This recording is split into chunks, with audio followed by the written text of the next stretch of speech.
Good morning students. In the last lecture we are discussing the problems of capital market.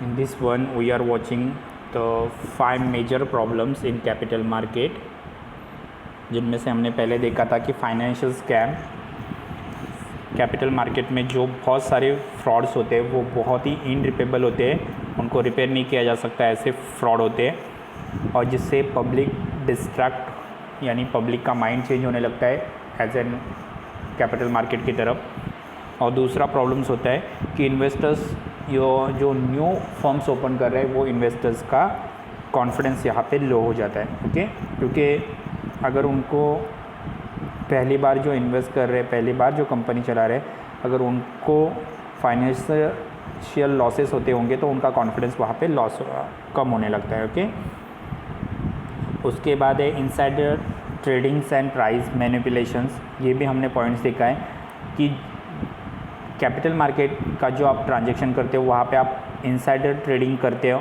यानी buying and selling करते हो, तो कोई एक पर्सन आपको आपके अकाउंट को हैंडल कर रहा होता है जिसको हम लोग एजेंट करते हैं।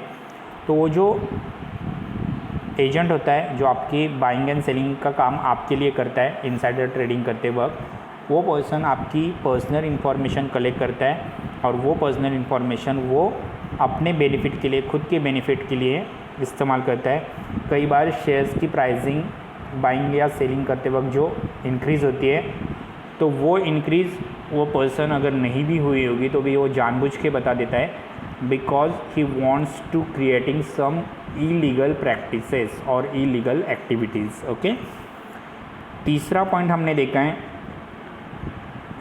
कुछ प्रॉब्लम्स है शेयर मार्केट्स में, जैसे बॉन्ड्स एंड डिबेंचर्स अगर है तो ये इसके ऊपर ज़्यादा ट्रेडिंग नहीं किया जाता है, या शेयर्स में जितना इन्वेस्टमेंट होता है उतना बॉन्ड्स एंड डिबेंचर्स में इन्वेस्टमेंट नहीं होता है।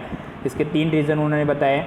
पहला है इन्वेस्टर्स का नैरो माइंड या उनकी नैरो सोच, उनको ये मालूम होता है कि शेयर्स में इन्वेस्ट करो मोर एंड मोर प्रॉफिट मिलेगा, लेकिन बॉन्ड्स में फिक्स प्रॉफिट मिलेगा, तो वो लोग बॉन्ड्स में इन्वेस्टमेंट नहीं करना चाहते। ये उनका नैरो इन्वेस्टर्स बेस है। दूसरा है cost of assurance. Share market में जो इन्वेस्टमेंट होगा उससे शेयर्स से डबल इनकम मिल सकती है, लेकिन बॉन्ड्स एंड डिबेंचर्स में कॉस्ट ऑफ इंश्योरेंस, मतलब जितना पैसा आप इन्वेस्ट करोगे उतना ही आपको रिटर्न मिलने वाला है। तो ये एक बड़ा प्रॉब्लम होता है जिसके कारण इन्वेस्टर्स इन्वेस्टमेंट नहीं करना चाहते। और तीसरा है बहुत सारे स्मॉल एंड मीडियम इंटरप्राइजेस तो शेयर मार्केट का ट्रांजैक्शन करती ही नहीं है, और वो अगर करेगी भी तो भी वो बॉन्ड्स एंड डिबेंचर्स परचेज नहीं करना चाहती। Okay, that is lack of accessibility. Next है decline the volumes of trade.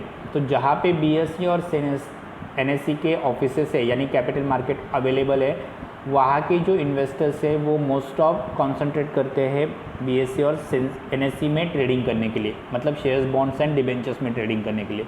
तो वो लोग रियल अपना जो प्रोडक्शंस है उनको रियल मार्केट में बेचना ही नहीं चाहते, they are directly decline the trading. Okay, तो वो मार्केट में उनको बेचना नहीं चाहते, वो सिर्फ कंप्यूटर पे शेयर्स और बॉन्ड डिबेंचर्स बेच के या खरीद के ट्रांजैक्शन करना चाहते हैं, वो रियल मार्केट में उनको बेचना ही नहीं चाहते।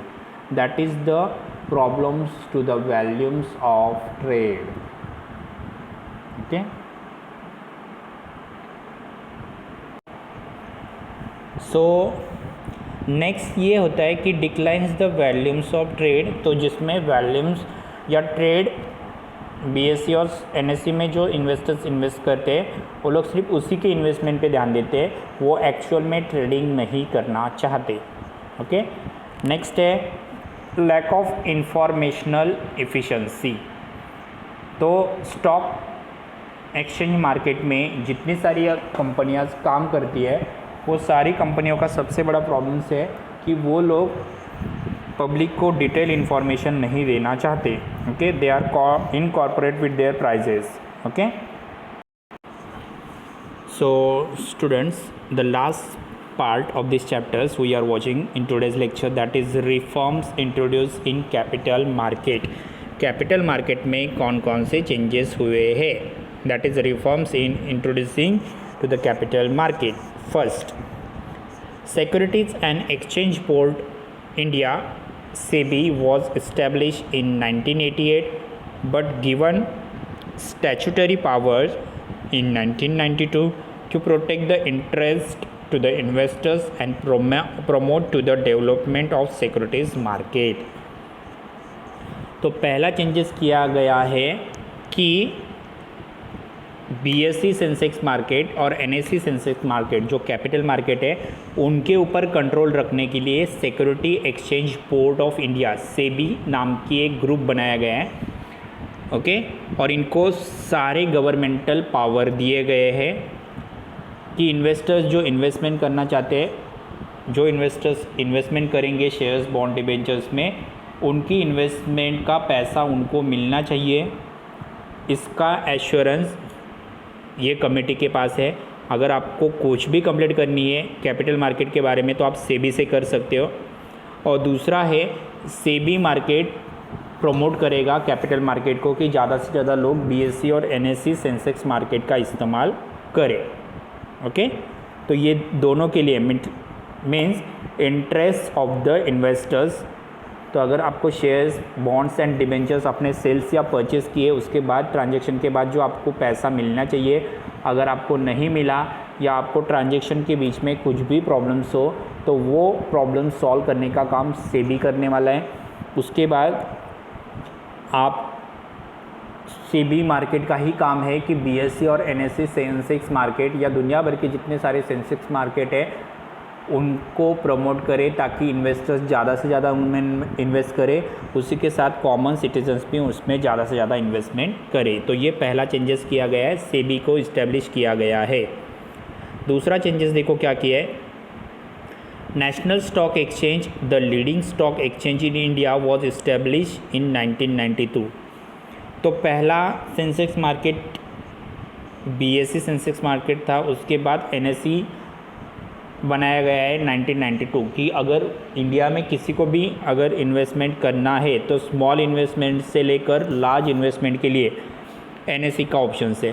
BSE में प्रॉब्लम्स ये है कि बहुत सारे लार्ज या रिचेस्ट ट्रेडर्स ही उसमें इन्वेस्टमेंट करते हैं, लेकिन NSE में बहुत सारे ऐसे छोटे छोटे शेयर्स है जिसमें कॉमन पब्लिक भी इन्वेस्टमेंट कर सकती है, that is national stock exchange, okay. तीसरा है computerized screen based trading system was introduced as the part of modernizations। तो नेक्स्ट है कि आप लोग शेयर मार्केट की सेलिंग एंड परचेज आपके मोबाइल फ़ोन या कंप्यूटर का इस्तेमाल करके भी कर सकते हो। उसके लिए आपको हमेशा ही NSE या BSE के सेंसेक्स ऑफिस में जाने की ज़रूरत नहीं है, ओके। 11 बजे NSE और BSE के वेबसाइट स्टार्ट होती है, आप अपने कंप्यूटर पे उस वेबसाइट को स्टार्ट करके कंप्यूटराइज स्क्रीन के ऊपर ये ट्रेडिंग कर सकते हो, जिसके लिए SBTS की सिस्टम लॉन्च की गई है। आप घर बैठ के शेयर्स सेल्स या परचेस कर सकते हो। ये तीसरा चेंजेस है।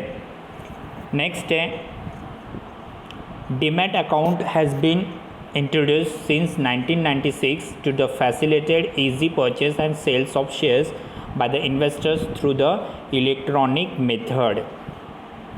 अभी 1996 में एक और फैसिलिटीज़ दी गई है कि आपको सेल्स और परचेस करने के लिए कॉमन इन्वेस्टर्स अगर हो आप लोग, मतलब आप कॉमन सिटीजन्स हो जिसको शेयर मार्केट का कुछ भी नॉलेज नहीं है, वो common citizens demat account open कर सकता है बैंक में। बैंक आपको डीमैट अकाउंट ओपन करके देगी, उसी के साथ आपको एजेंट्स भी प्रोवाइड करेगी जिससे आप लोग शेयर मार्केट में शेयर्स सेल्स या परचेस कर सकते हो, ओके, आपके मोबाइल फ़ोन का इस्तेमाल करके, that is electronic method. Next है increasing access to the global fund by Indian companies was permitted through the American depository receipt and global depository receive. तो देखो और एक चीज़ की गई है कि अमेरिकन या ग्लोबल मार्केट भी आपके शेयर्स खरीद या बेच सकता है, जिसके कारण आपको 4 टाइम्स बेनिफिट हो सकता है। आ रहा है समझ में? तो आपके शेयर्स या आप लोगों को इंडियन कंपनीज़ को भी अपनी इन्वेस्टमेंट फॉरेन के 2 मार्केट में करना पॉसिबल है। तो अगर वो लोग इनके शेयर्स ले रहे हैं, यानी अमेरिकन ग्लोबल डिपॉजिटरी के शेयर्स खरीद रहे या ग्लोबल डिपॉजिटरी के शेयर्स खरीद रहे हैं, तो भी सेंसेक्स मार्केट उनको उसके लिए हेल्प कर सकता है। तो आप 4 गुना पैसे कमा सकते हो, ओके, आपके इन्वेस्टमेंट से। एंड लास्ट है investors educations and protection fund was established in 2001 to promote investors awareness and protecting their interest to the investors. तो गवर्नमेंट ने आपके लिए एक फ़ंड भी ऑर्गेनाइज़ किया है कि अगर कोई इन्वेस्टर्स को जिसको बिल्कुल शेयर मार्केट का नॉलेज नहीं है, उसको इन्वेस्टमेंट का कुछ भी नॉलेज नहीं है, या इन्वेस्टमेंट कहाँ करनी है इसका कुछ भी नॉलेज नहीं है, तो वो पर्सन ये फ़ंड ले सकता है गवर्नमेंट से और शेयर मार्केट में इन्वेस्टमेंट कर सकता है। अगर शुरुआत में उसके पास पैसे नहीं है तो वो गवर्नमेंट से एज एन डेबिट के या लोन के या बोरिंग के हिसाब से वो पैसे ले सकता है, और फिर जब उसको पॉसिबल होगा तब वो ये लोन रिटर्न कर सकता है। तो आई होप समझ में आया होगा आपको। पहला तो सेबी इस्टेब्लिश किया है, अगर आपका पैसा शेयर मार्केट में आपने इन्वेस्ट किया है, आपको रिटर्न्स नहीं मिले तो आप यहाँ पे जाके कंप्लेंट कर सकते हो। दूसरा है एनएसई स्टॉक एक्सचेंज ओपन किया है उन्होंने, ताकि स्मॉल इन्वेस्टमेंट से लेकर लार्ज वन इन्वेस्टमेंट, यानी इसमें बहुत सारे ऑप्शंस आपके लिए अवेलेबल है। अगर एनएसई में आप खेलोगे तो भी आपको लॉस बहुत ही कम होता है, आपको प्रॉफिट होने का चांसेस ज़्यादा होता है। उसी के साथ कंप्यूटर बेस्ड सिस्टम बनाई गई है, ट्रेडिंग सिस्टम, ताकि आप लोग घर बैठे ट्रेड कर सको या शेयर मार्केट के शेयर्स और बॉन्ड्स डिबेंचर्स सेल परचेज कर सको। नेक्स्ट है डीमैट अकाउंट। डीमैट अकाउंट के ज़रिए आप लोग, आपका बैंक में अकाउंट ओपन हो जाएगा, बैंक आपके लिए एजेंट की तरह काम करेगी, आपके लिए शेयर्स सेल या परचेज करने का काम आप बैंक करेगी, जिससे आपको अगर शेयर्स बॉन्ड्स का ट्रांजैक्शन समझ में नहीं आता है तो बैंक आपका एजेंट का काम कर सकती है as an demat account. Next है इंडियन कंपनीज़ को भी फॉरेन इन्वेस्टमेंट में या फॉरेन शेयर्स में भी वो लोग इन्वेस्ट कर सकते हैं, that is American depository receipt and global depository receipt. इससे वो लोग उनके शेयर्स परचेज करके भी पैसा कमा सकते हैं। लास्ट वन है ये इन्वेस्टमेंट फ़ंड गवर्नमेंट ने आपके लिए ओपन किया है, that is investors education and protection fund, जिस फंड के ज़रिए आप लोग ऐसा एजुकेशन ले सकते हो जहाँ पे इन्वेस्टर्स को कहाँ पे इन्वेस्टमेंट करना है ये भी बताया जाएगा, और कहाँ पे उसको लॉस होगा ये भी बताया जाएगा। Okay, so this is your last part of this chapter. The chapter is over, chapter number 9 is over. Thank you students.